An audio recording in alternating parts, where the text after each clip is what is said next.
Sabay-sabay nating ipanalangin ng mga asawa nating mahilig tayong gawing alipin. Daig pa ang imbestigador kung maghinala. Akala mo palagi kami masamang ginagawa. Tugumpo.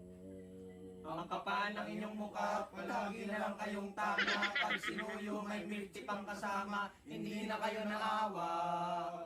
Pakiulit po. Ang kapal ng inyong mukha, palagi na lang kayong tama. Pag sinuyo, may milk tea pang kasama, hindi na kayo naawa. Lahat na pinagsilosan, wala lang natitirang babaeng kaibigan. Ultimo motor namin, pinag-iinitan na baka sa ibang babae daw pinaangkasan. Tugon po. Ang kapal ng inyong mukha, palagi na lang kayong tama. Pag sinuyo, may milk tea pang kasama, hindi na kayo naawa. Pag kami nagpaalam naman ay agad pinapayagan. Payapa kaming alis na akala namin ay ayos lang. Pero pag uwi namin, nasa labas na ang aming damitan. Tugon po. Ang kapal ng inyong mukha, palagi na lang kayong tama. Pag sinuyo, may milk tea pang kasama, hindi na kayo naawa. Sobra-sobrang bait mo kapag meron kaming uwing pera. Garantisadong malaki ang buka. Pero pag wala kami pera, bukod sa mainit ang ulo mo, hindi man lang kami makasampa. Tugon po.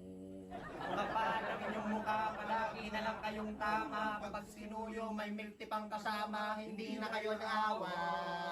Kapag kami ay kumakalabit, bawal. Pero pag kayo, hindi kami pwedeng tumanggi maski pagod na pagod kami galing trabaho. Tugon po. Ang kapal ng inyong mukha, palagi na lang kayong tama. Pag sinuyo, may milk tea pang kasama, hindi kayo naawa. Ang hilig nyong manakit, palagi nyo kaming pinapalayas, maski kami naman ang nagbabayad ng upa ng bahay. Tugon po. Ang kapal ng inyong mukha, palagi na lang kayong tama. Pag sinuyo, may milk tea pang kasama, hindi na kayo naawa. Hindi.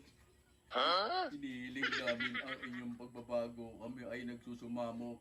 Babait, babait, babait. Tugon po. Babait, babait, babait. Babait, babait, babait.